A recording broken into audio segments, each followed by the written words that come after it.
You don't want this heat. If it fucks up, then it goes in the funnies. Yeah. At the beginning of the podcast. This week on the fucking Boomers podcast. Hey everybody, welcome back to episode 35 of Split Screen Media. We are an entertainment podcast that focuses on movies, TV shows, music, all kinds of entertainment, and sometimes we even get into our personal lives a little bit. With me, as always, is my beautiful co-host, Chris Blankenship. How you doing? I'm doing great, man. And with us again is our other lovely and beautiful guest host, my good friend, Mr. Joey Burt. Thank you so much for coming back on. You're far too kind. Thank you for having me. I'm very excited to be back here. Yeah, no problem, dude. We're super stoked to have you, but there is a reason that you're back. We are going to talk about the Saints Row reboot, which I know you and I are massive fans of. But for a little backstory, a little background for anyone who doesn't know, Saints Row has been dead for a pretty long time. I think the last game, it was Saints Row 4 in the mainline series, and then Gat Out of Hell, which was like a side story, came out after that, and then nothing. It's been a solid, I don't know, 6-7 years maybe since the Saints Row game. And the Saints Row Twitter about a week and a half ago posted a little picture, and it said rebooting, and it had the Saints Row logo. So everyone was really excited. We were like, oh my God, we're going to get a new Saints Row. Is it going to have the same characters, but just be rebooted? Is it going to be like a continuation of the story, but it'll be, you know, all new engines and all new graphics? Like the possibilities were endless. And Gamescom rolled around earlier this week or last week, like end of last week.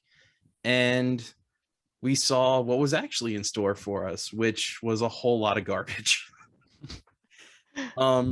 If you haven't seen this trailer, I want to say watch it so you'll have context, but honestly don't. It's so bad. Really, this new Saints Row is what they're trying to go for is to appeal to people, I guess, our age and younger. And they're making the Third Street Saints a gang that was developed solely to get rid of their student loans. And they're all kind of hipstery, and it looks very much like a Watch Dogs game. Like just like 40 to 50-year-old people trying to write what young people are into, but just failing miserably. There's not even purple. There's no purple in that trailer. It's the one thing about Saints Row. So I am massively disappointed. Joey, Chris, I really want to get your guys' take on this. I think from someone who's played it more, and then Chris probably someone who's played it a little bit less, but I know has like a general feel for the game. What did you think about this trailer? Yeah, there's definitely a lot of thoughts I had about it. So full disclosure, I have not played I think Gat Out of Hell, and I have not played Saints Row 4. At least I don't remember playing it. And then Saints Row 1. So really 2 and 3 is where my experience, I guess, you know, with the games comes in. But yeah, this trailer and this direction they're trying to take this in does not feel like Saints Row to me at all. This feels like a Fortnite reskin of kind of a Watch Dogs-ish style open world game, like you said. And I think is Saints Row really in name only, is what it looks to me on the surface. I think the gameplay that they showed looks pretty generic. It looks, I guess, kind of like Saints Row 3 and 4 gameplay.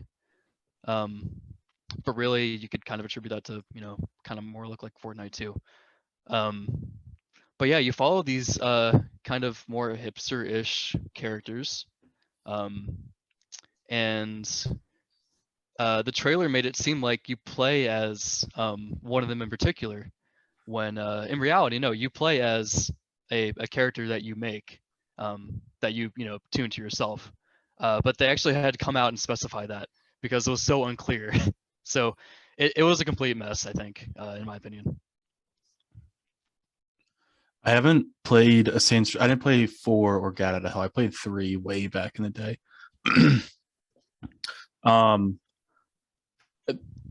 Yeah, this looks like, in the way that the people who were running the whole thing were describing it, it seems like they're just making a new game, slapping Saints Row on the cover, and just trying to use like that name to get more sales.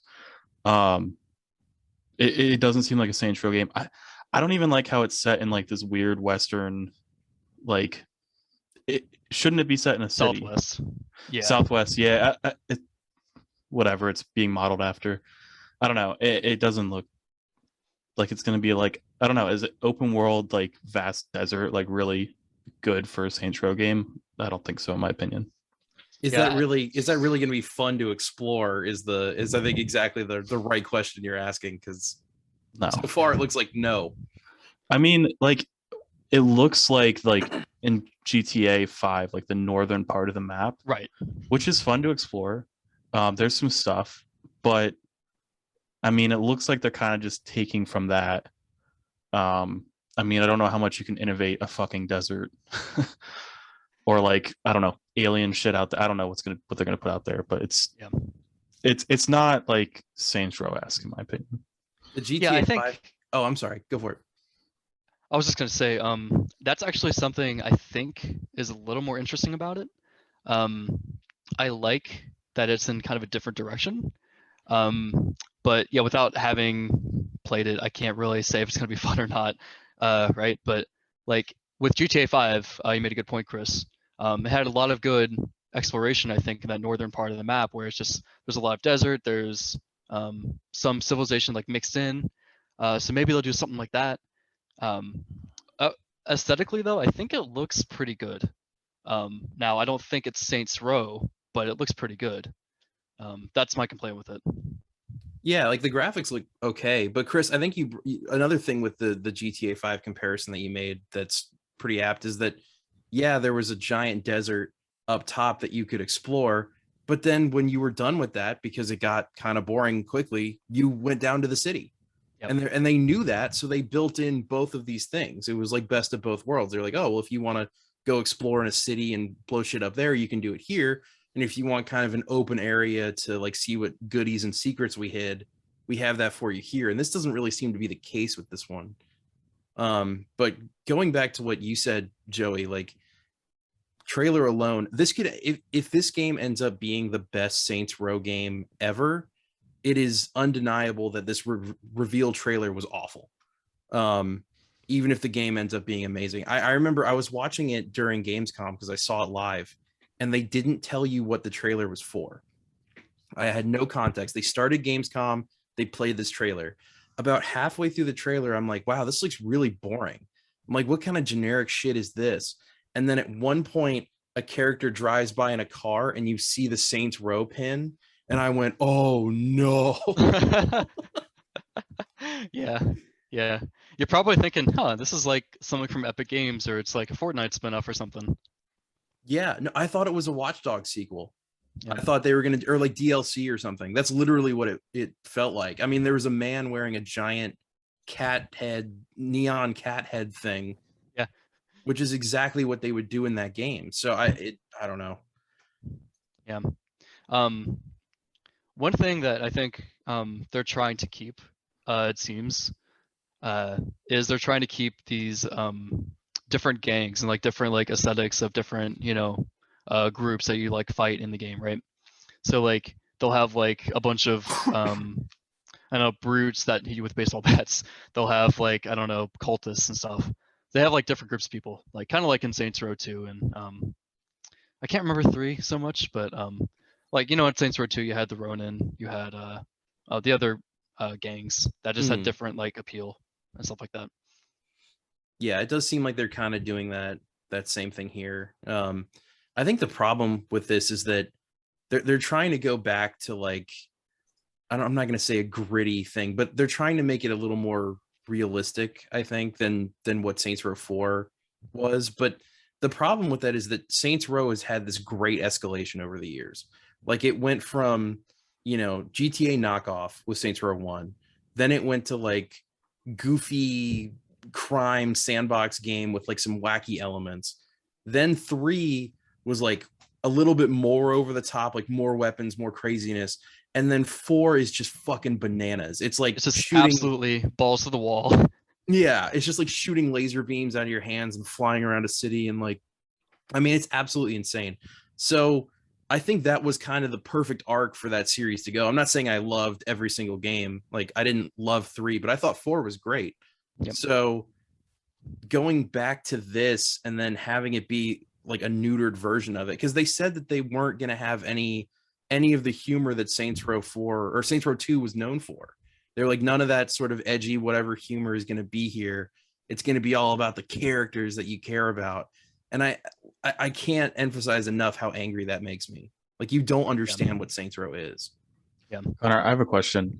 Should they have stopped at 4? Because you're saying it like the escalation goes up and up and up and up and up. And how, like, is it possible to top 4? Because I didn't play it, so I don't know. This is a question for Joey, you too. Is it possible to top 4? And if so, or if it's not, like, should you have just stopped there and like stopped while you were ahead? Like, you know. I think what they're doing now, the idea of rebooting it is a great idea. Like, you know, just bring back maybe some of the older characters, but you tell this new story. It doesn't even need to be necessarily the Third Street Saints, but it has to have that feel of a Saints Row game. And by the way, Saints Row 4 is not Saints Row 2 is my favorite game, and it's one of my favorite games of all time. I mean, for anyone out there who hasn't played Saints Row 2, it is an incredible video game. It's one of the most fun co-op games I've played. Yeah, absolutely. It's the only game too where I don't like doing side missions most of the time. Sometimes I just like to power through the story and, you know, get it that way. And like, I don't generally go and try and 100% everything. But Saints Row 2 in particular has the best side missions of any game I've ever played, easily.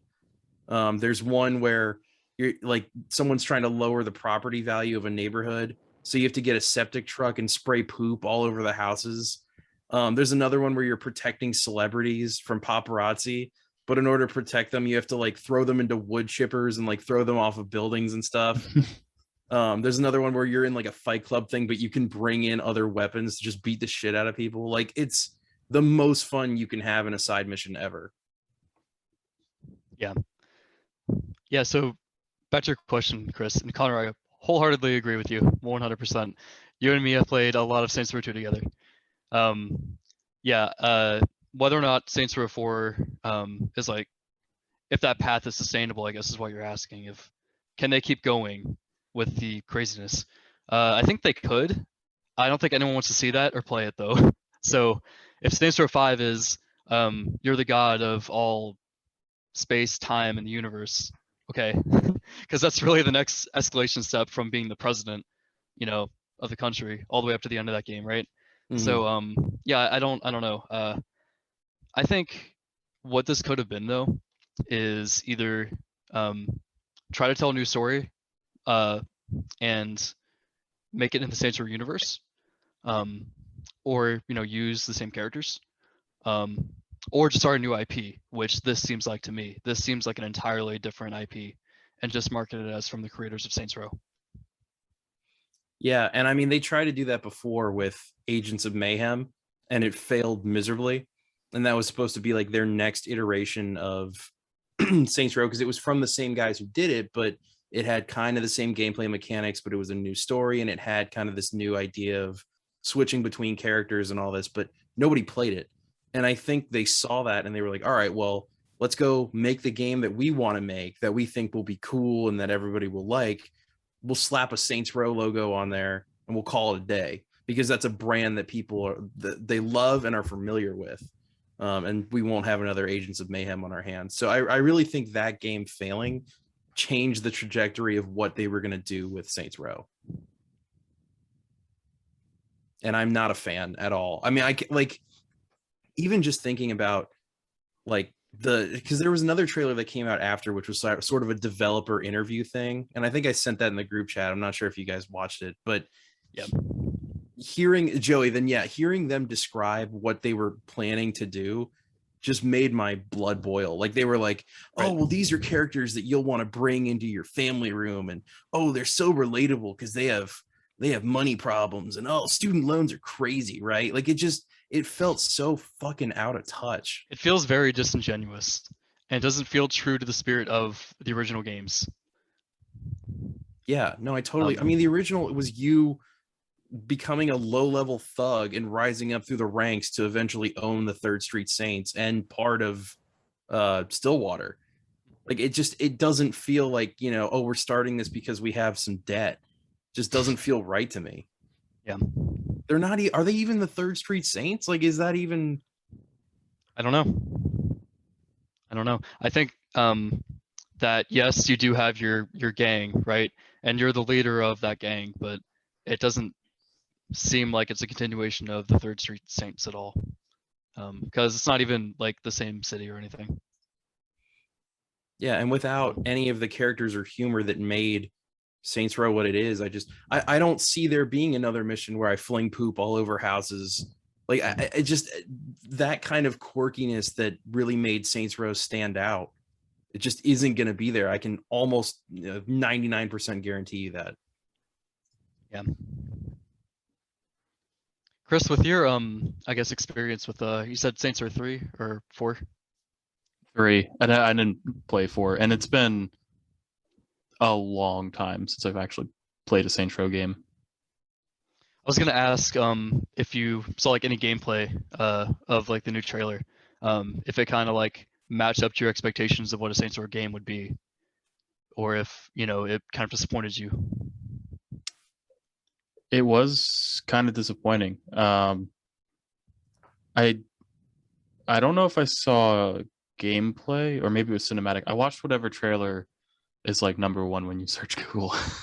Okay. Or YouTube or whatever. You know, when I think Saints Row, I'm thinking like there's some combat mechanic to it or something.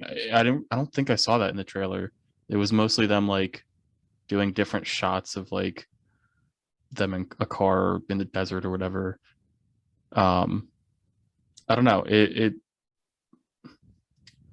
doesn't remind me of like my nostalgia of 3, if that makes any sense. And I don't know if it's supposed to, but it doesn't. Yeah. I think one of my favorite parts of 3 in particular was, I guess, the way the missions were set up.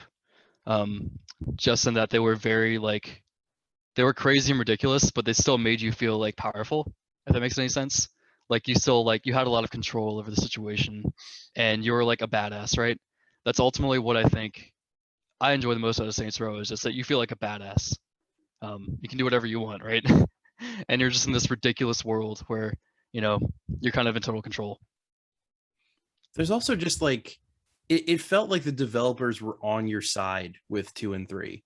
It always felt like they were winking at you back. Like there's stuff in Saints Row 2 that wasn't planned. There's a glitch where you can hop into a car, you know, regularly, like you can press Y next to it. There's a whole little animation that you can drive off, or you can jump on a car, you can get on top of it, you press Y and you're just immediately in it. Like it skips the animation entirely.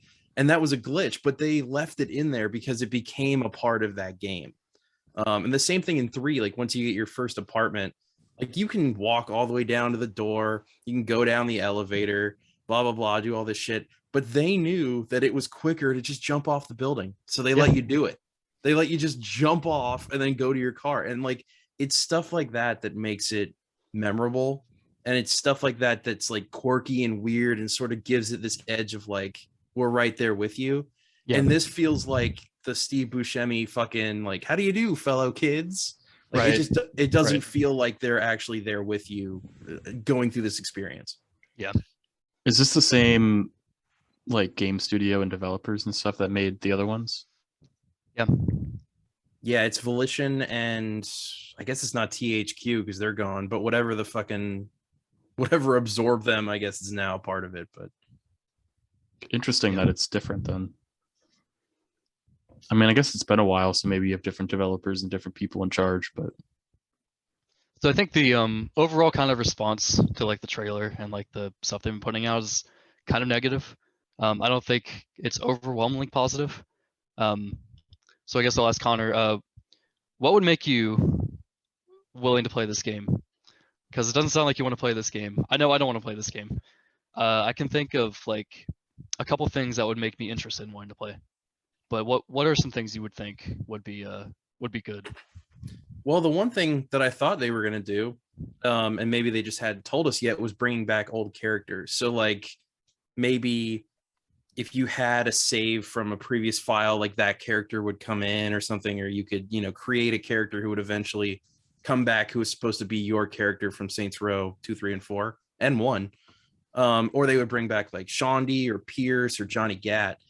But someone asked Daniel Day Kim on Twitter, they were like, hey, have you gotten a call about voicing Johnny Gat again? Like, does that happen? And he responded, he was like, no, they haven't called me. They haven't said anything. He's like, reboots happen all the time, and I wish them well. And it was just such a disheartening, like, you don't give a shit about this. Like, you don't care about this product. So, I mean, I don't know. Based on what they have showed me so far, I don't think there's anything they could do that would get me to buy this game. Unless they did a complete 180 on what they've shown you, basically. Yeah. Gotcha. Unless this was all like some kind of weird joke and they're like, psych, it's actually a Saints Row 2 remake. That's really what I want. Yeah. I want them to stop teasing, give me what I really want. No, I think what might make me change my mind is if they showed some better gameplay, or they showed gameplay a la Saints Row 2. Because I want a game where I can just, instead of riding passenger in a car, I can sit on top of it and car surf. I want that wacky silliness. I want that like kind of more innovative gameplay that's fun and just crazy. It makes you feel like a badass. So if they can put that on the table and show it to me, I'll consider playing it. I think your Fortnite comparison was really, really good, because like everything they showed in that trailer was just Fortnite gameplay. It was like third person, over the shoulder. He was shooting somebody, he got in a car, and then he was looking out the window and shooting. And that was all they showed. There was no like weird weapons. There wasn't anything. There wasn't like some kind of crazy car that had a meat grinder on the front of it. Like, it wasn't Saints Row. Yeah. What's the most popular video game right now, though, Connor? Yeah. I don't know. Saints Row just was never like, they never gave a fuck if you play this game or not. They're like, we don't care. Like, we're making this because this is what we like. This is what we think is funny. And it always felt like this outlier game where, I don't want to say you felt cool if you played it, but it really, it made you feel like you were part of this little group of people who appreciated this game for what it was, flaws and all. Because I mean, like, the frame rate in Saints Row 2 through the whole thing is fucking garbage. Oh, like, it's awful. The graphics, even for the time, suck. Yeah. They are not good, but none of that mattered because the core game felt so genuine. It is just jam-packed with features and gameplay. That just made it so much fun to play with friends. Yeah, and the fact that it was like co-op online, I mean, like, that still to me is just so cool. Yeah. My favorite part about all of this, and I think, Joe, you brought this up earlier, but at the end of that trailer, when everyone went on Twitter and basically did a unanimous what the fuck, Saints Row, the Saints Row official Twitter had to come out and say, no, you can customize your own character. It's fine. Yeah. Like, that's part of this game. Because that reveal trailer was so bad, they didn't even show off like the main part of Saints Row, which is that you can do literally whatever you want to your character. And I think they have a character in there called the Boss. So it's kind of like, am I playing as them? Or like, what's the deal here? So I don't know. Yeah, I was like, is this the new Johnny Gat? Like the new woke Johnny Gat they're trying to go for? Like, what is this? Like, student loans, Johnny Gat. Say what? Student loans, Johnny Gat. Student loans, Johnny Gat. Oh man, I don't know. The new Dead Space looked pretty cool. They're rebooting Dead Space. That looks awesome. But I haven't played Dead Space. It's about the time I played a lot the Saints Row. It's been Dead a long Space, time. Dead Space is great. All of those games are really. I didn't play 3, but I played 1 and 2, and they're awesome. Yeah, I played 1 and 2. Oh man. So in conclusion, give us the Saints Row 2 remake. I don't care about this shit. Yep. That's my thought process as well. Summed up excellently. Yeah. So yeah, I'm really like harping on your question a lot. Like, I don't think there is anything at this point that could make me, unless they were like, you know what? We've seen the comments. We're starting over. We're gonna do a whole new thing. It's gonna be another like 3 years or so, but we're gonna make a whole new game, and it's gonna be a lot more in line with what you're expecting, what you should have expected from this franchise. Like just like they did with Metroid Prime 4. When they came out like a year after it was announced, they were like, hey, listen, another studio is handling this. We don't like the direction it's going. We cut production on that. We're starting over and we're giving it back to Retro Studios. Like that's exactly what they should have done from the beginning, but it was nice that they made that correction, and then they, are hopefully going to give us what we want. And that's exactly what the people at Volition need to do too.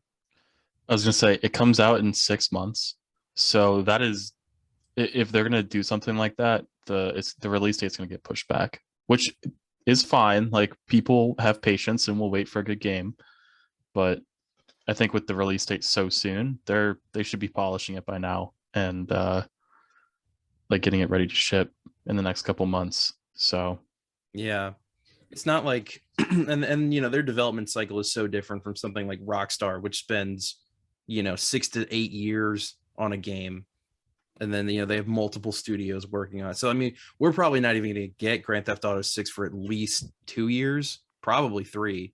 Two more generations of consoles. Yeah, they work on a game for 10 years and then never publish another game after that. Yeah, I mean, it's been GTA. It's weird to think about, but GTA 5 launched on the 360. Yeah, it launched before I went to college. Yeah, which is crazy.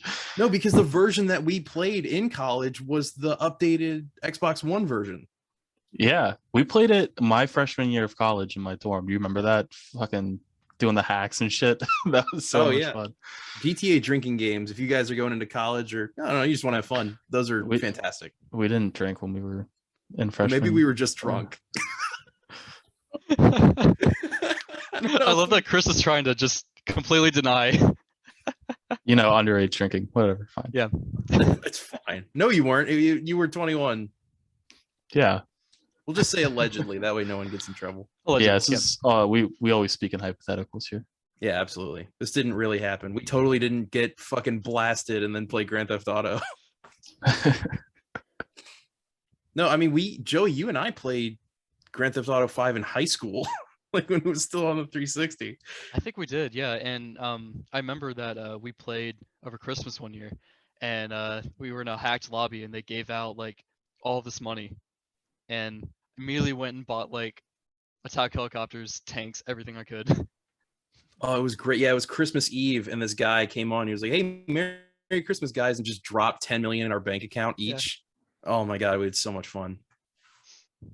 Then Rockstar took all our money. Yeah. You got to spend it. I remember when that happened. You had to spend it on stuff. Yep. Yeah, all the stuff that I spent it on is still in my account, but everything else, all the actual cash is gone. It's a damn shame. But I mean, GTA Online for GTA 6, like I can't wait for that. That's gonna be so much fun. I think we're all probably, I'm assuming we're all gonna get that. We're all gonna play just like GTA 5. So I really like the story of GTA 5. I mean, I played that through several times, and it was a lot of fun. All the side missions and all the all that stuff was great. Oh yeah, I mean, Rockstar always puts out like I didn't love Red Dead 2, but that doesn't mean it's not a super quality game. Yeah, it's just boring as fuck. They made you do way too much like actual cowboy simulator shit, and I just wasn't here for that. Like the first game was just enough to like get you into the action. You could have some fun and leave, but we are way off track. I'm sorry we got off on this tangent. All good. You guys want to talk about Pokemon? Sure. Yeah. All right, cool.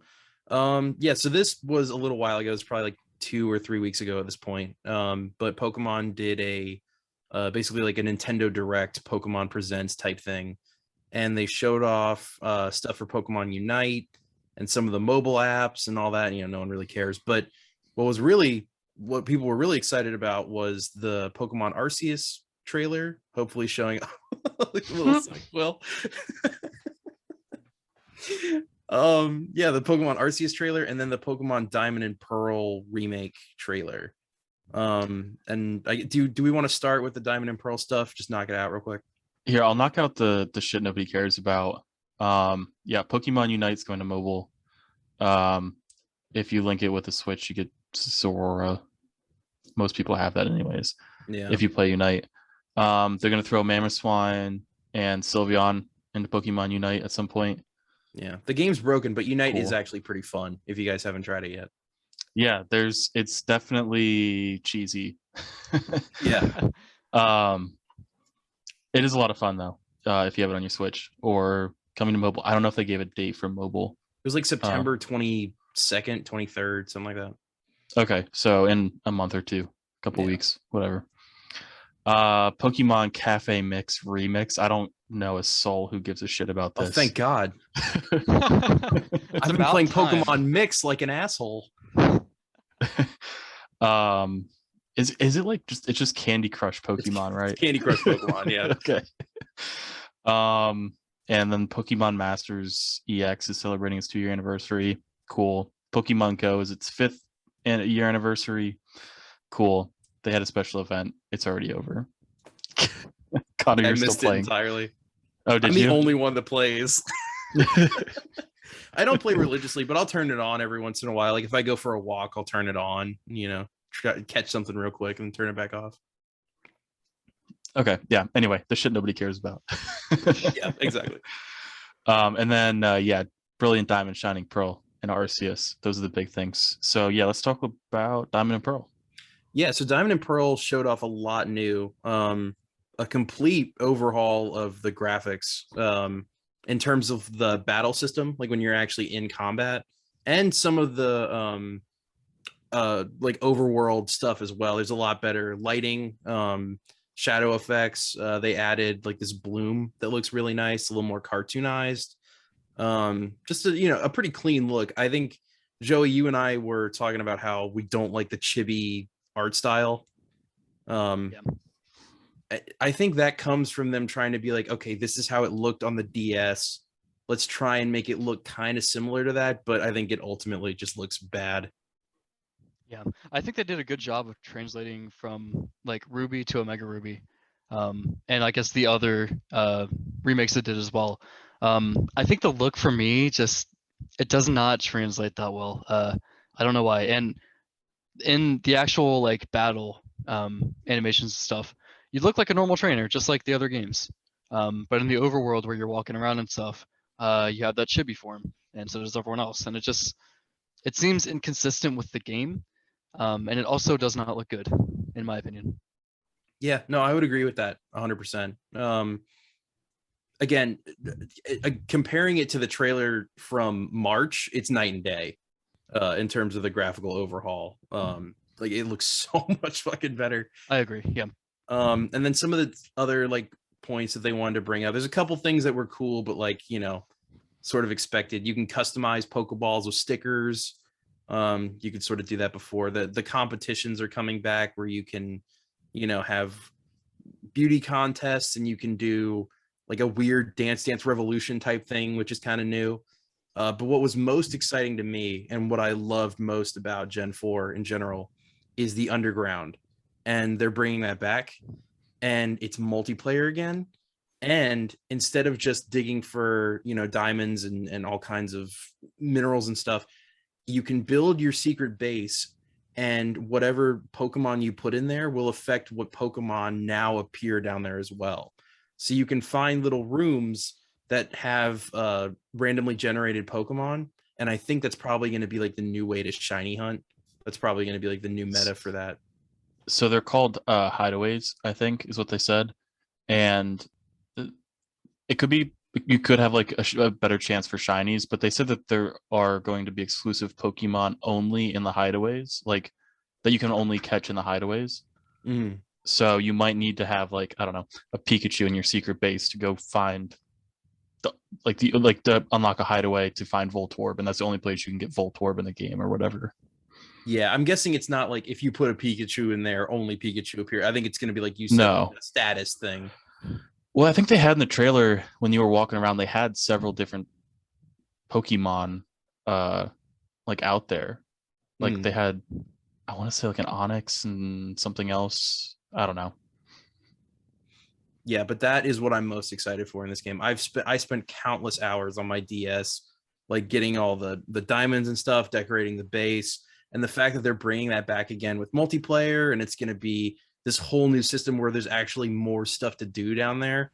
That sold a copy for me. Like I was sold almost immediately. I was like, "Yep, you got my money." That's my highlight of the trailer for sure. Joey? Yeah, so that's something I actually did not mess around with at all back when I played Diamond and Pearl. I think I really just played through and beat the game, and I actually played more of Black and White, if I remember correctly. So I don't have any like knowledge of that underground section at all that you're talking about. I do think it sounds really cool though.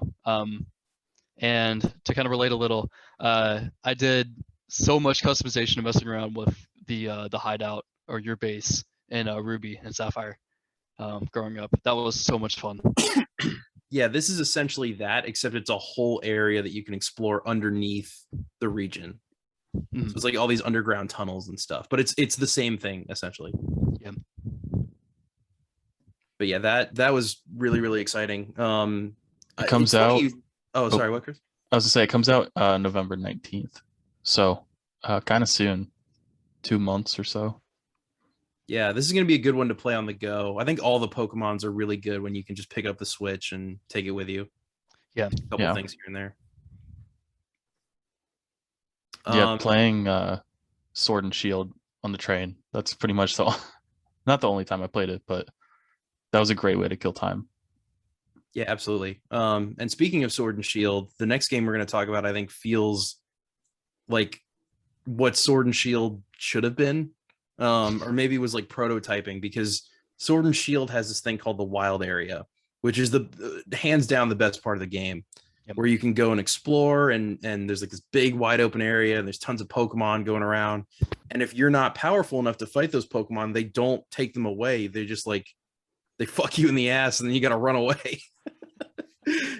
Like there's nothing you can do about it. And I think that mechanic is really cool. And based on what we've seen so far for Pokemon Arceus, it's going to be that, but an entire game of that. So what did you guys, now we've all seen the trailer, what did you guys think, just general thoughts on like what the direction they're taking Pokemon? Sorry, Chris, go ahead. Oh, I was just gonna say that I really think the story is gonna be good for this game. It looks like a lot of fun in terms of like playing the game, but how the game looks does not look fun. The graphics look like shit. It's really pushing the Nintendo Switch to its limits here, I think. No, I was gonna say, I think I'm really glad that they decided to do this, and that they're saying, okay, people really want open world Pokemon, we're gonna give it to them, and they're finally doing it. Because there have been projects that have been successful in the past that have been shut down, independent from Nintendo and all this stuff. But I love that they're actually doing this and committing to it. I think it looks markedly better than that first trailer. I think we saw some good gameplay of the trainer sneaking around trying to catch Pokemon, and they caught one, but then they startled the other, and that's when the battle started. So it would start fighting her, and you had to pull out your own Pokemon to basically fight it, and then try to weaken it and catch it, kind of like traditional Pokemon. So I'm glad that they're starting to innovate and actually change the gameplay, and work upon what they've already built there. And speaking of that, in the battle system, they don't make this very clear in the actual trailer, but in the explainer trailer after, they go into a lot more detail. But essentially what it boils down to is that your Pokemon now have the normal move that they can use, an agile style version, and a strength style.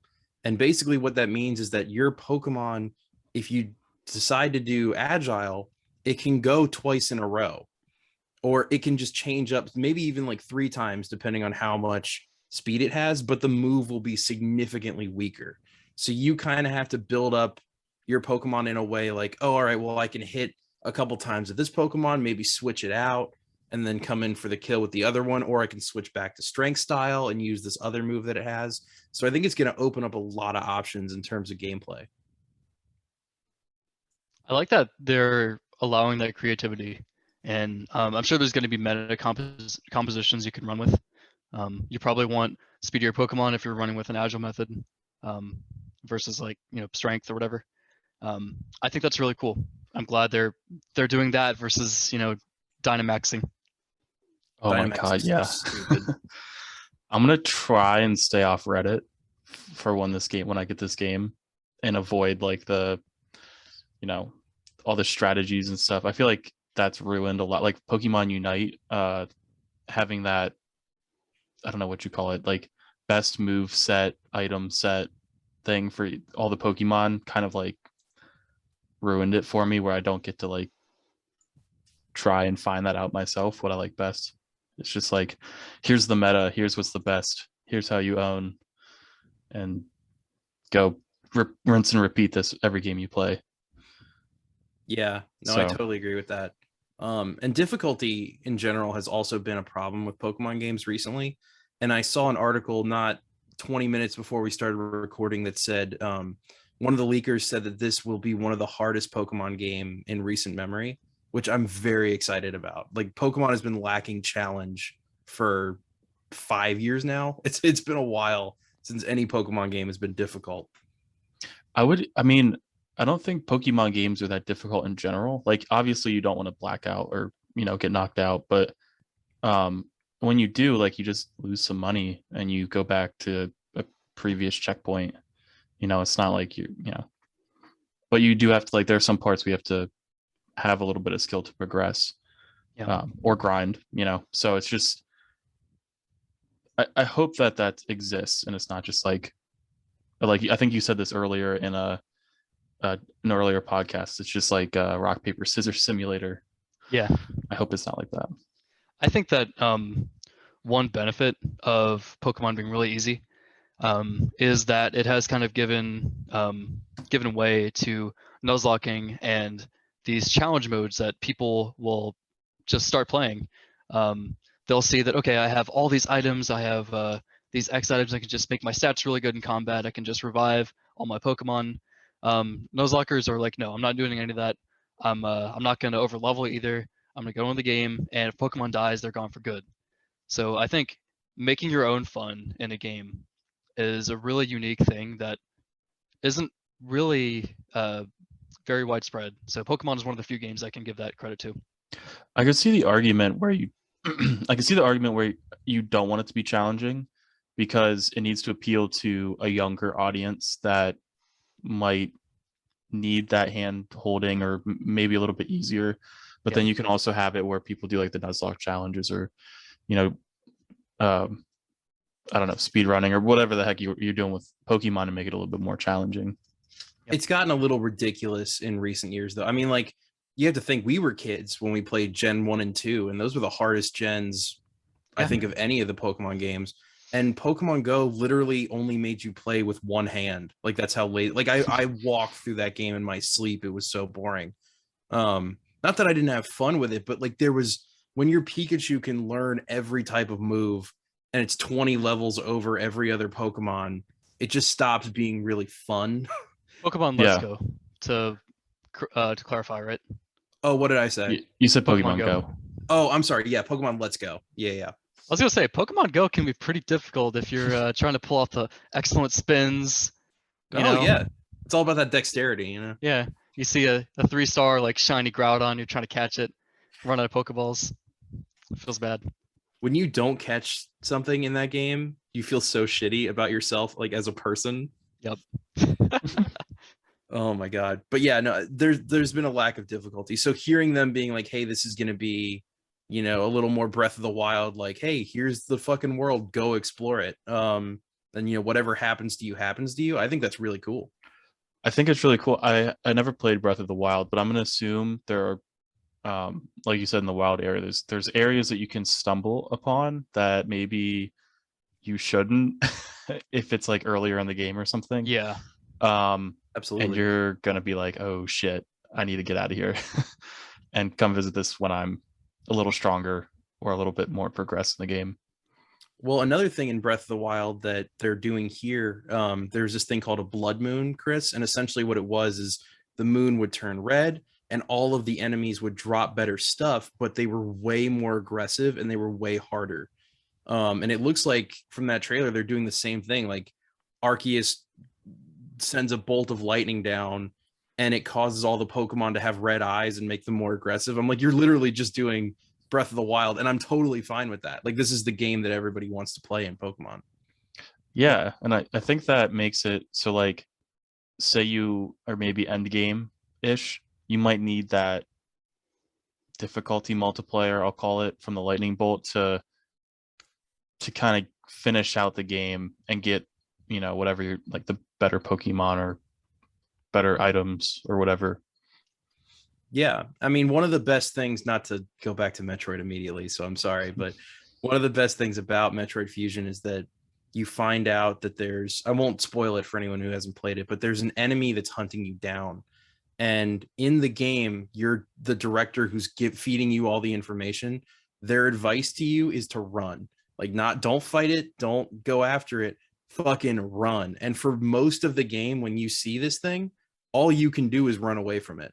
And it makes it so much more terrifying and isolating until the end, when you can actually, you know, you've upgraded enough to fight it. And I think it's going to be very similar here. Like, you're going to walk out into a field, there's going to be an Ursaring that's 20 levels ahead of you, the lightning strikes and it like just demolishes your team, and you're like, all right, fuck, well, I won't go there again. And then you got to explore and do other shit. I think this happens like in Borderlands. I'm trying to remember. There's a couple times where you can have like, you can stumble upon like hidden mini bosses or something, and they're like way over your level and you can't do shit to them, especially because like the difficulty scales with level so much in Borderlands. I think I remember that happening, and it's like, oh fuck, like I'm not supposed to be at this mini boss. Yeah, and seeing that, and also the survival elements too that are in here, like the crafting system. You don't have to buy Pokeballs. You can find shit out in the wild and make them. That's really cool. Also, there's something, and maybe this is just like the nostalgia or, you know, my love of this world, but seeing like a Pokeball that's all old and wooden, and when you throw it and you get the catch, it like shoots out a little firework. Like, that's adorable. I love that kind of shit. Yeah, I think the aesthetic looks really neat with that new trailer that they showed. Just the art style of all the outfits, the landscape, the graphics were like kind of so. I think the design of, you know, what they were going for is pretty neat. Yeah, I mean, I can't pretend that these graphics don't bother me, like this, because they really do. I mean, Kingdom It's not Hearts as good as Breath of the 1 Wild. Say what? They don't look as good as Breath of the Wild. No, and, you know, that's the game you're comparing it to, right? Yeah, well, I was going to say that even Kingdom Hearts 1, when I played it on my PS2 in 2005, looks better than that. I mean, Yeah.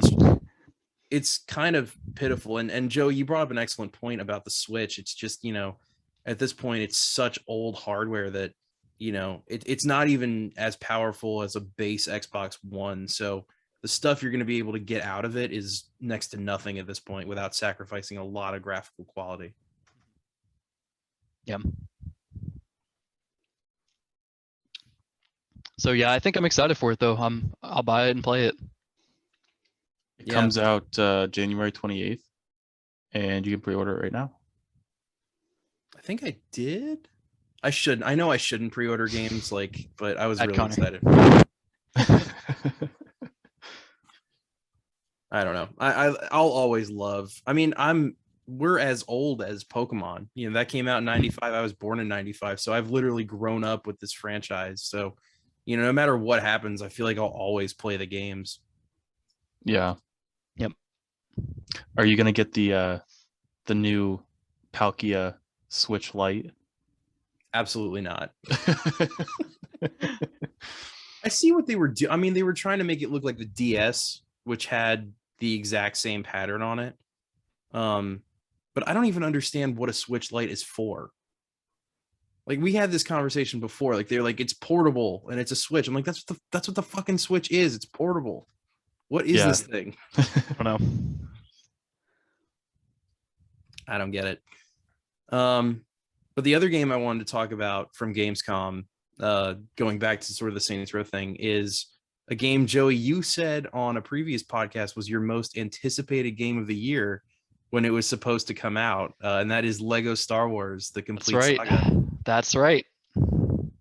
Now, seeing this new trailer, how are you still just as hyped, or how'd you feel about it? The hype is I'm not gonna lie to you. With the promise of it being released spring of 2021, the hype has started to die down slowly for me. But I see these trailers and I'm like, okay, I know it's still out there. I know it's coming. It's coming. So they're saying spring 2022 now. But so I am interested in the things they're doing differently as compared to the old Lego Star Wars. So the combat looks reworked. They have voice lines for the characters now, which in the old Lego Star Wars they just didn't have any at all.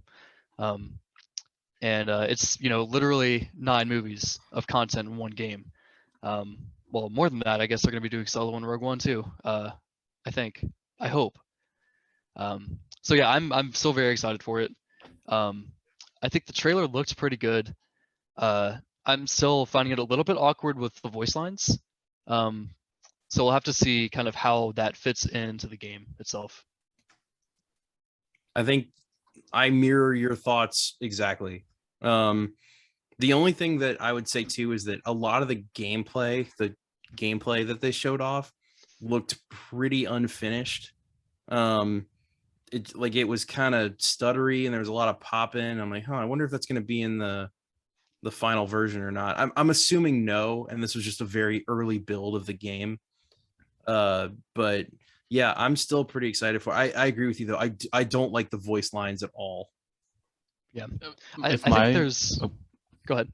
Go ahead. Oh, please go ahead. I was just gonna say my hype was if it was a 10 out of 10, it's probably an 8 out of 10 now. I'm still really excited for it, still waiting for it to drop, but the voice lines I don't like. Like there's this in the original Lego Star Wars, there's one where Han gets Chewie to go into the trash compactor, I think, by throwing a bone, and that's a nifty way of not using dialogue but still telling the story. And I mean, I'm not upset that the voice lines are in there. I just like the creativity that the developers used in their original games. No, it was like old Buster Keaton shit. It was like, well, we can't get audio. There's no dialogue, so we have to come up with this insane amount of physical comedy to make this work. And that's exactly the limitations that led to some of the best moments in the Lego Star Wars series. Yeah, and I think that's where the charm of the game is. When you're playing through the episodes, 1, 2, 3, all the way through, 4, 5, and 6, they recreate the story in these really interesting ways. So without any dialogue, and it's really cool. There's a moment, I think I brought this up last time, I can't remember, but one of my favorite moments in the game is when Vader is telling Luke that he's his father, and he pulls out a photo album. Yeah. But it's showing him and Padme together, but he's wearing the Darth Vader outfit. Right. And it's goofy as shit. And I just stuff like that, I think might get a little lost with them just being oh, I'm your father. And he's like, no. And then, the hand fucking comes off. It's just, I don't know. Yeah. I'm trying to remember, because I really loved the Lego Star Wars and I really liked Indy Jones. I'm trying to remember if there's dialogue in the Indiana Jones games. I don't remember. There is in a lot of the Lego games. I think the Batman ones, there's dialogue. Yeah. We'll see how it goes. Games now are hard as shit. I don't know what happened, but the earlier ones were hey, pull this lever and you get some coins. Now it's a Rube Goldberg machine that you have to put together to fucking solve a room. It is insane. I wasn't even having fun. I was just trying to figure this fucking game out for children. I will say that Lego games are really fun for me because I'm like a perfectionist, and so I love to like 100% games, and there's a lot of different things you have to do, like getting like true Jedi or whatever, like in terms of how many coins you get in a level or the little battery pack things. Like that stuff's always fun to me, and so like, and you have to replay the game a couple times, and I don't know. I'm excited for that. Hopefully they keep that around. I always like going through the levels as every character because there's like hundreds of characters. Yeah. So you're just running around in the middle of the prequel trilogy is like Han Solo or whatever, or Greedo, and you're just, there's all these different things like General Grievous in the original trilogy, and each character lets you get to different spots that you couldn't before, so you kind of have to replay the levels. Yeah, I think there's like a couple, like you might go through it like as, I don't know, the good guys, and then you need a Sith power to unlock a side room or something. So yeah, and I think it's like the story mode, and then it might be free play. I forget exactly what it's called, but I think you have to get True Jedi in both of those to 100% it. Yeah, Like, I think you're right. Yeah. I think the True Jedi in the story is like a certain amount of coins, and then in free play it's even more because you have more access to more shit. So There's crazy characters you can unlock too if you get all the stuff. and the character creation in Complete Saga, I think, was really fun. They need to bring that back for sure, but I think instead of just swapping people's heads and bodies, I really think it should be like a full customization thing. Like you can add little spikes to the Lego head, or like you can change the color of stuff, and there's a bunch of different faces and eyes, and you can really go through and make your own character. I think that would be really fun. Did you guys see the part in the trailer where he kind of pulled up the galaxy map and he could like pick kind of where he was gonna go? So there's like Dagobah, there's Utapau, Tatooine. Is it like an open world thing? So that's what they showed in the trailer. Is that it's part of the menu. It looks like he's on Dagobah. And I say he, I mean Luke. Looks like Return of the Jedi style Luke. Is on Dagobah by his X-wing. He pulls up the galaxy map, and there's all the planets right there, and you can just kind of pick which one to go to. So instead of having that like cantina style where you start in the cantina and you pick the episode you want to go to, they might have that sort of style instead. Or this might be a different type of game mode. Who knows? If that's what they're doing, then I wouldn't miss the hub world. If it's just like, hey, you can run around or like get in a spaceship and fly to different planets, that would be really cool. Yeah, it looks like you have some control of your ship while you're in space too. This is the Battlefront 3 that we always wanted, just in Lego form. Yep. But hey, I'm here for it. Oh yeah, and I think. Oh, I'm sorry. I really think that the gameplay looks like good because they kind of innovated a little bit, where they have like kind of cover mechanics. They have rolling. The lightsaber combat looks a little bit more fluid than just kind of, hitting X and just smacking stuff. So I'm excited for it. I think it looks pretty fun. Have they mentioned whether or not there's going to be online multiplayer? Because that's kind of a big thing for me. Like I really want to see that happen. I don't know. I think the older ones had it though, so we could probably expect it. Yeah, it would shock me if that wasn't the case. I mean, obviously it's going to have like split screen kind of thing.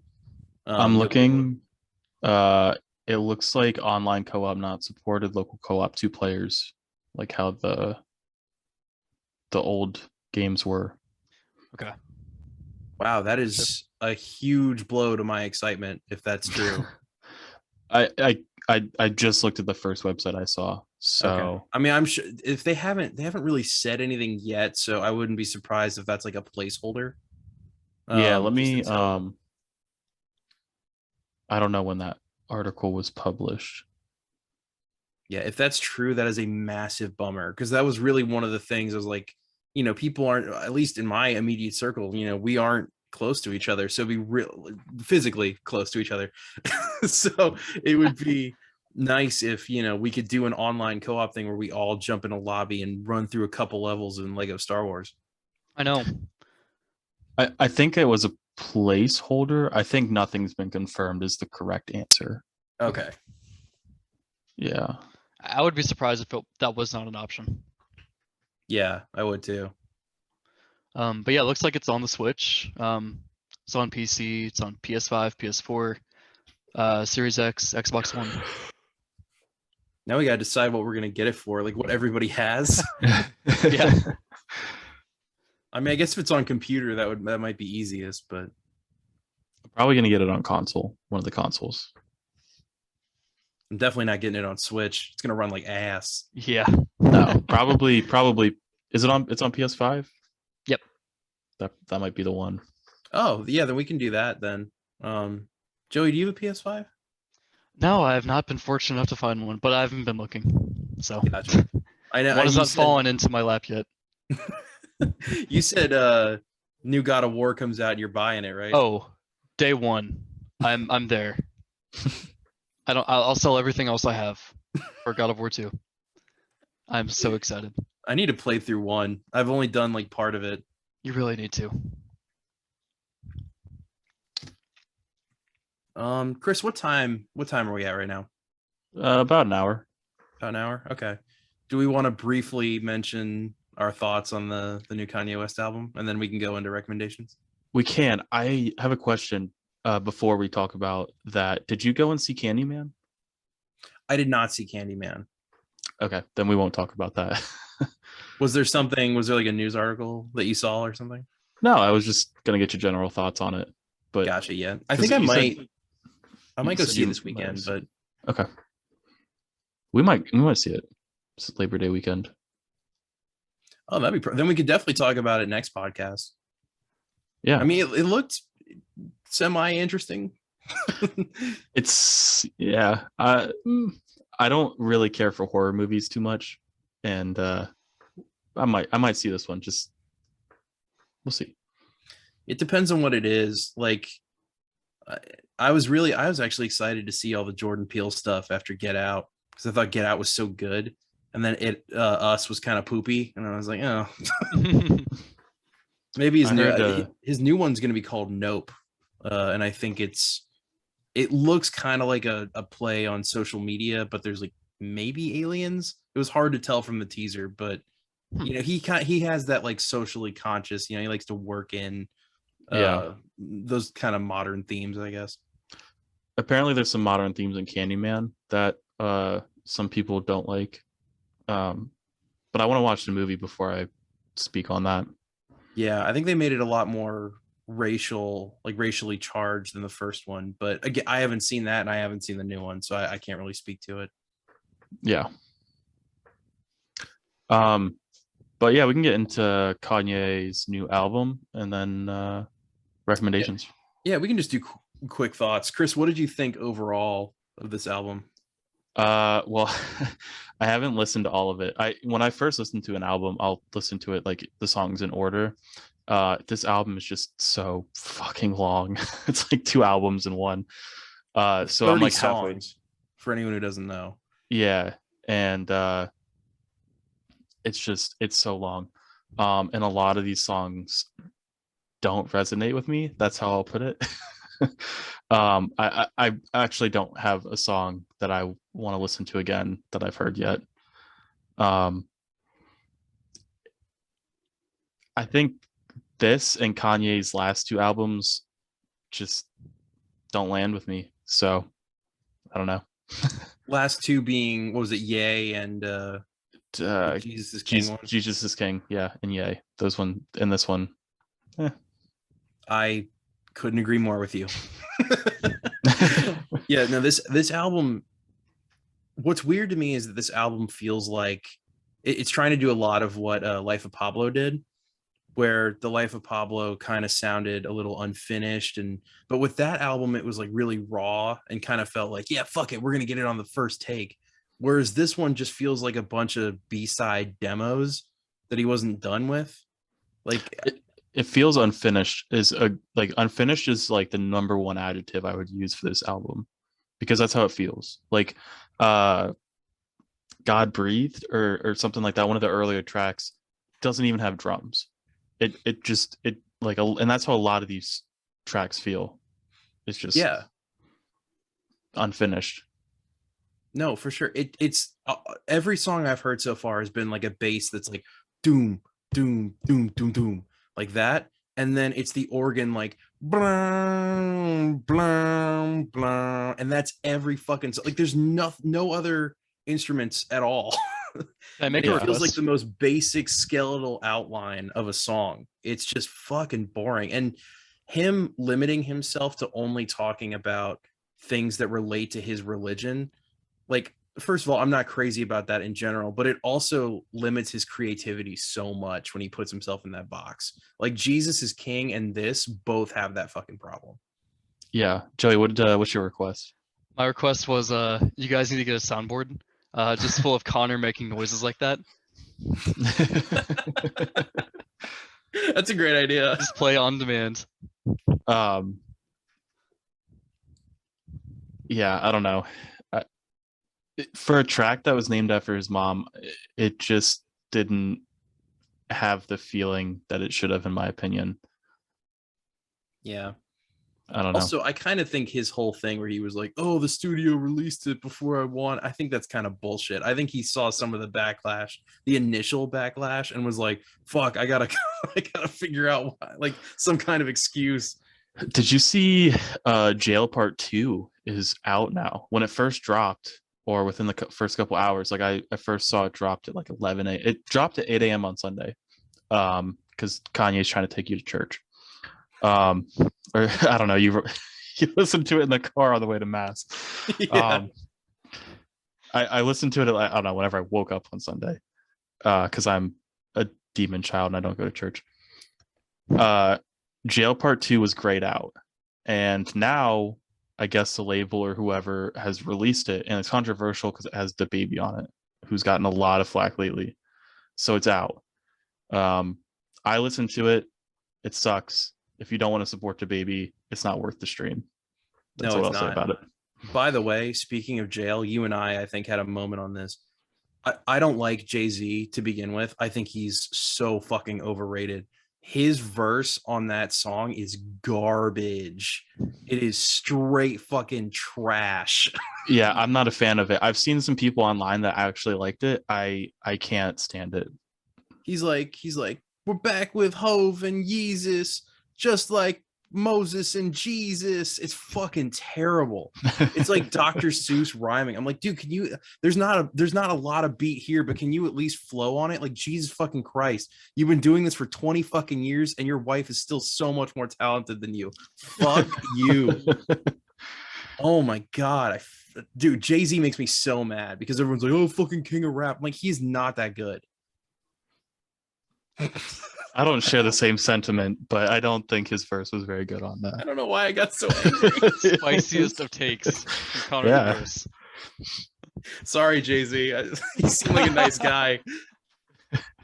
This one goes out to Jay-Z. Jay-Z doesn't listen to this shit. No. Not a million years will we ever hear this, so it doesn't matter. Oh man, yeah, I'm not. This album is, all filler, no killer, as it were. Like, I was looking at his discography because I was curious like where this ranks in terms of like how his previous albums did, and I just pulled it up and it looks like, so Graduation was his peak and it's just been downhill from there. Not that 808s and Heartbreak and Beautiful Dark Twisted Fantasy wasn't good, it just is like slowly like not getting the sales. And then looking at the past couple albums, yikes. Kanye albums have this amazing quality to them, though, where you may not like it initially, or it may not be part of whatever the music zeitgeist is at the time. You go back and you listen to it a couple years later, and you can do this for almost any of his older albums pre like Life of Pablo and before. You realize he was so ahead of the curve with whatever album he was doing. And I think Yeezus is a perfect example of that. Like, I first heard that album back in high school and I wasn't a fan of it. Like, it was just fucking loud and obnoxious and just had all this like like a crazy amount of like synth and bass, and it was just so heavy. And then I listen to it now and I'm like, holy shit, this is everything that's on the radio. And he figured it out. He was so now I listen to it, I'm like, this album fucking slaps.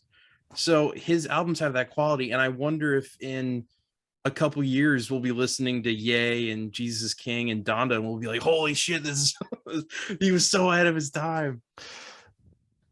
I don't think so, but you know what? This is going on the internet, so somebody can pull this clip 5 years from now and say, you're an idiot. Yeah. Now I'm we fine might with like we might like the new Kanye albums, and Jay-Z will still be bad. Let's move on. That man has a family. I like his shit with Linkin Park.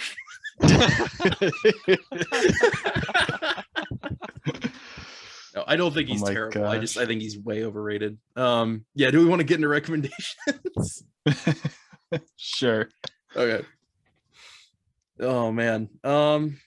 Chris, you want to go first? Again. Sure.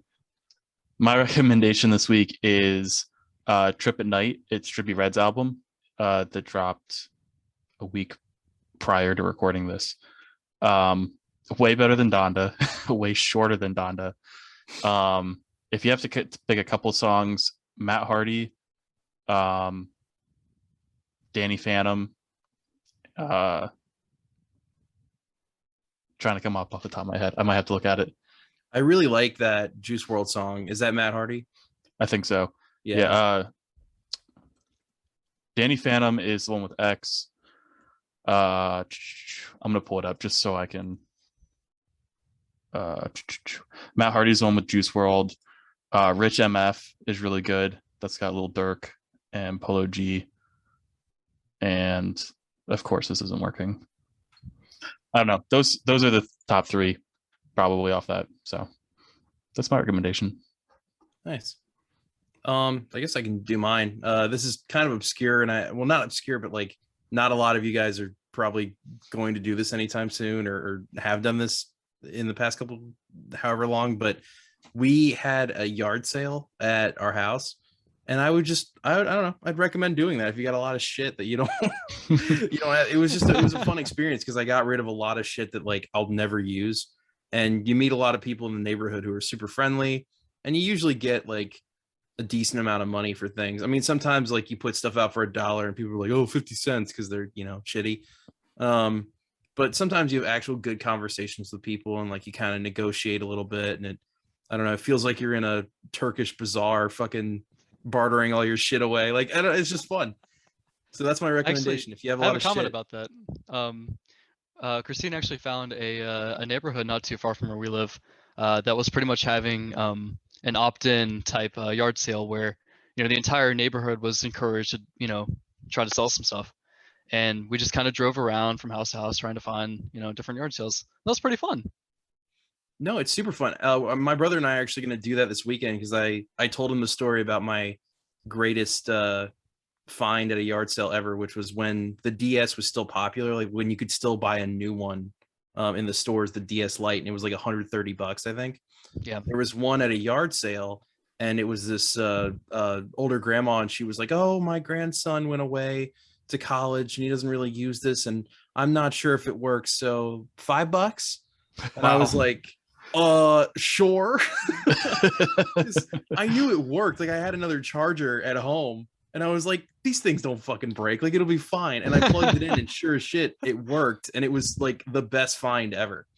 $5 is enough to take a chance on that. Yeah, even if it didn't work, I could have like sold it for parts or whatever for like 20. So I mean, at the time it was brand new. Like it was still the only DS console out. It was the newest version of the DS Lite. So yeah, him hearing that. Can you sell a DS for parts? Like it's a shitty old Honda? Yo, how much for the stylus? Yeah, no, I love yard sales. So have one, go to one. I don't know. Just, get out there, do your shit. Joey, how about you? Yeah, so switching gears a little bit, mine will also be a little bit more obscure and a little bit more nerdy. So those of you listening that have tried Dungeons & Dragons or D&D or any other role-playing game out there, I would recommend Pathfinder 2, Pathfinder 2nd Edition. It is a very different, much more flexible type of system than D&D 5e, 5th edition. Class creation, character creation, a little bit more complicated, but there's a lot more stuff you can do, a lot more flexible. My group I play with switched from 5e to Pathfinder, I think a year and a half ago at this point, and we all have nothing but great things to say about it, combat-wise, and just the entire system itself feels a lot more rich. They recently put out Secrets of Magic, a new book with Summoner and the Magus classes. So that's why it was on my mind. What specifically about it do you think makes it like a little more flexible than 5e? So my problem with 5e is that classes are a little bit homogenous in that a lot of the martial classes or a lot of the spellcasting classes will feel very similar to each other. With Pathfinder, each class has its own specialty, has its own thing about it that makes it stand out. Multiclassing is also a little bit different, where if you want to go, let's say fighter, monk, then you wouldn't like take levels into monk, kind of like you would 5e. Instead, you would take the monk dedication, which is pretty much like you get some stuff from monk, but not like as much as you would if you started as monk. So it's just a lot more of a flexible system. If you have a character type in mind, you can probably build it in Pathfinder. One other thing I'll add is that they're adding an elementalist, I think is what it's called, and it pretty much plays like a firebender or airbender, waterbender from Avatar. So the amount of creativity is just outstanding. You need to be experienced in Dungeons and Dragons or have played 5e to kind of pick this up. So I think this that like helps. But yeah, it would definitely help. I don't think it's required though. Yeah, it's a little bit more complicated, but you'll pick up on the rules eventually, and it does have a learning curve to it. So just be prepared for that. I think it's a little bit of a learning curve to D&D in general. I think there's a massive learning curve. I still don't fucking understand it. We play it all the time. I always feel like I'm missing a lot of, maybe just because I'm fucking dumb, but I always feel like I miss so much on my own character sheet. Like I'm like, oh, I had no fucking idea I could do that because it was in some subsection of like a cliff note of on one of the pages, like, hey, did you know your dude has a 10-inch dick? And I'm like, I've been going this whole game thinking my dick was small. I feel like I've been lied to here. Yeah, so, I'm with you. There's a lot of stuff just comes with experience though, and it'll just happen. So I think you'll eventually get to a point where you're comfortable, like, oh yeah, I knew that. And I've seen that as we play. There's small stuff that you just learn over time. This is something that we talked about on a previous podcast too, but we just recommend D&D in general. Like if you you're still quarantining or you don't see your buddies that often, or the Delta variant's got you down, Roll20 is an online D&D thing. Like try this out, see if you like it, and then you can move up to Pathfinder, and it sounds like that's a lot more open and gives you a lot more choices. So put your foot in, see if you like it. And there's a bunch of different campaigns. Yeah, it doesn't have to be like not the whole foot. It doesn't have to be like fantasy dungeon or like dragons and knights and shit like that. It can be literally whatever you want. There's this image of D&D that I think in popular media, and which is people like dressing up as shit and it being like, oh well, the fucking like everyone's doing, like, it's just people getting together and eating snacks and playing a board game that you can't see. Like that's all it is. There's no sound effect for the soundboard, by the way. Yeah. I'll add that in later. But yeah, like the only show I think that really ever got it right was Stranger Things. Like when the kids are playing in the first season and they're just like fucking around, having a good time. Season 3 ruins that by having them dress up and do exactly what every other show does, but we won't get into that right now. You don't like Community's blackface dark elf? Community actually also does a great job of, I mean, I know that whole episode is a joke, but it actually does do a great job of explaining what that game is. Yeah. Yep. So stupid that they took that off. Oh my god. That's the whole other thing though. We won't get into that. But yeah, on that note, those great recommendations, guys. Joey, I definitely want to check out Pathfinder. Hey, I'm happy to run one at some point. I've already ran a one shot, so dude, I'm totally down. As long as you guys are open to run them with a new system, because there's a lot to it. Yeah, no, I mean, I definitely think it'd be cool to just expand on what we've already done and, you know, try something fresh. But yeah, I guess on that note, thank you guys for watching. You know, we always appreciate it. Put in the comments if you like Connor with a hat or Connor without a hat. That'll be like our straw poll for the day. Thank you, Joey, for being on again. We really appreciate it. Always great time. Thank you, Joey. This was a lot of fun, and I'll be back soon. Dude, I hope so. Chris, thank you for co-hosting again. I feel like we never really thank each other, so thank you for being here every week. I appreciate all your hard work and effort. Yeah, for everybody else, you know, like and subscribe if you enjoyed the video. We're probably going to be putting out a couple highlights this week, so if you want to watch those from last week's episode, please feel free. And yeah, we'll see you guys next week. Bye, everybody. Bye, guys. Bye, people.